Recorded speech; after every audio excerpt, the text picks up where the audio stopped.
siang Bapak. Selamat siang. Terima kasih banyak atas kesediaan Bapak untuk berbagi waktu dan pengalaman dengan kami hari ini. Dalam wawancara kami ingin belajar lebih dalam tentang tugas dan tantangan yang dihadapi oleh petugas pemadam kebakaran, serta bagaimana kita semua bisa lebih siap dan peduli terhadap keselamatan kebakaran, terutama di lingkungan sekolah dan rumah. Semoga cerita dan pengetahuan dari Bapak bisa menjadi pelajaran berharga bagi kita semua. Amin. Amin. Pertama-tama perkenalkan dulu Pak, saya Reino Alfiansyah yang akan menanyakan beberapa pertanyaan hari ini. Terus ada di sebelah sini ada Nathan yang sebagai perekam suara, ada Nabila yang menjadi pemvideo, ada Chris yang akan mencatat beberapa poin-poin penting.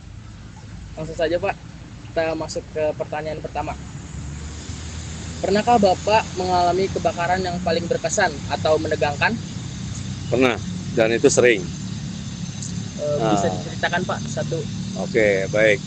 Pertama, saya ingin memperkenalkan diri saya. Nama saya Pahman Wahyudin. Jabatan saya di sini sebagai Satgas, ya, Satuan Tugas. Dan tadi pertanyaan apa sih yang menegangkan? Yang menegangkan itu ketika terjadi kebakaran di satu tempat dan saat itu kita sudah selesai dan timbul lagi kejadian kebakaran di lain tempat, tetapi jaraknya tidak jauh, berdekatan. Disitulah yang benar-benar suasananya penuh dengan ketegangan, penuh dengan kepanikan. Kenapa? Karena air yang kita bawa itu telah habis. Nah, telah habis dan kebetulan ada TKP kedua dan jaraknya tidak begitu jauh, ya kurang lebih hampir 500 meter. Nah, mau tidak mau itu harus tetap kita layani dengan segala risiko yang ada. Dan alhamdulillah di dalam rangkaian pola pemadaman kami ternyata ada 2 unit yang tersedia air yang masih setengah. Nah, itu pun akhirnya kita laju pertama, kita berangkatkan yang pertama. Nah, itu yang menegangkan. Oh, karena airnya sudah habis dan ternyata ada lagi kebakaran lagi, betul. Nah, dari cerita itu pelajaran penting apa sih Pak yang bisa kita terapin di sekolah atau rumah gitu? Ya, baik. Memang kebetulan penyebab daripada kebakaran di Indonesia, di Jakarta terutama, ya, itu nomor 1 listrik, ya. Konslet berarti. Konslet. Nah, nomor 2 gas. Ya. Itu pun bermacam-macam. Ada kelalaian, ada pun teknis. Nah, apa yang harus kita terapkan apabila kita berada di lingkungan sekolah? Pertama, ya, tersedianya alat proteksi kebakaran, baik aktif maupun pasif. Yang kedua adalah rambu-rambu evakuasi. Nah, bagaimana kalau di rumah? Di rumah pertama, ya, sesuaikan kebutuhan kita dengan daya listrik yang ada di rumah. Contoh, biasanya satu kamar itu 1 AC. Nah, ketika pola hidupnya sudah berubah, yang tadinya kita tidak menggunakan AC karena tetangga dan tren hidup harus menggunakan AC di setiap ruangan, akhirnya memaksakan kita untuk menggunakan AC. Tetapi daya listrik ini dikesampingkan sehingga di situ terjadi bebannya berlebihan. Nah, untuk itu harapan dari Damkar, sesuaikan kebutuhan yang ada di rumah. Yang kedua, yang tidak kalah penting adalah harus mempunyai alat pemadam api ringan atau APAR, ya. Yang ketiga, kemaskan surat-surat berharga di satu tempat atau di satu wadah. Contohnya, 1 koper itu semua, baik itu ijazah, baik itu STNK, surat-surat penting berada di situ. Jadi apabila terjadi kebakaran di lingkungan kita, kita cukup membawa 1 tas itu yang telah berisi surat-surat penting. Dan tidak kalah penting, harus mencatat nomor pemadam kebakaran. Terima kasih Bapak. Nah, tadi kan Bapak ada singgung tentang APAR ya Pak. Ya, Bisa dijelaskan nggak Pak itu fungsi APAR itu bagaimana? baik. Fungsi APAR. Nah, karena mudah dibawa oleh satu orang, mudah dioperasikan oleh satu orang, dan beratnya itu 0,5 kg sampai dengan 16 kg. Itu kategori ringan. Ya. Tadi apa pertanyaannya? Fungsi APAR. Fungsi APAR. Fungsi APAR itu ya, alat ini ya, fungsinya untuk pemadaman awal.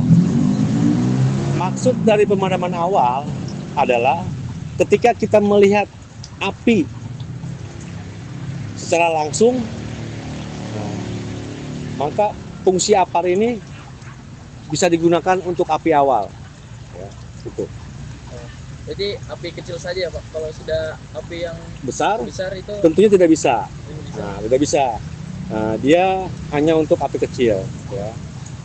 Nah, dengan cara penggunaannya, pengoperasiannya, biasanya tertera di bagian tabung ini, ya, dengan jarak maksimal 3 meter. Oke. Nah, ngomong soal kebakarnya Pak. Apa yang harus kita lakukan kalau melihat teman kena luka bakar? Luka bakar. Oke. Luka bakar ringan. Saat kita terkena luka bakar karena benda panas, luka bakar karena kesetrum, luka bakar karena gilatan api lidah, ya, itu gunakan air yang mengalir, ya, gunakan air yang mengalir. Umpamanya bagian tangan terkena, nah, gunakanlah air yang mengalir, diamkan dulu dia sampai hawa panasnya hilang. Ya. Setelah itu baru kita berujuk ke klinik terdekat atau rumah sakit terdekat, seperti itu. Nah, lanjut ke ini Pak, pertanyaan tentang seorang petugas pemadam kebakaran. Latihan apa sih yang paling penting untuk dilakukan pemadam supaya tetap siap menghadapi berbagai masalah Ya. seperti kebakaran atau yang lain-lainnya gitu? Nah, kita punya jadwal, ya, atau semboyan. Ada semboyannya atau motivasinya, ya.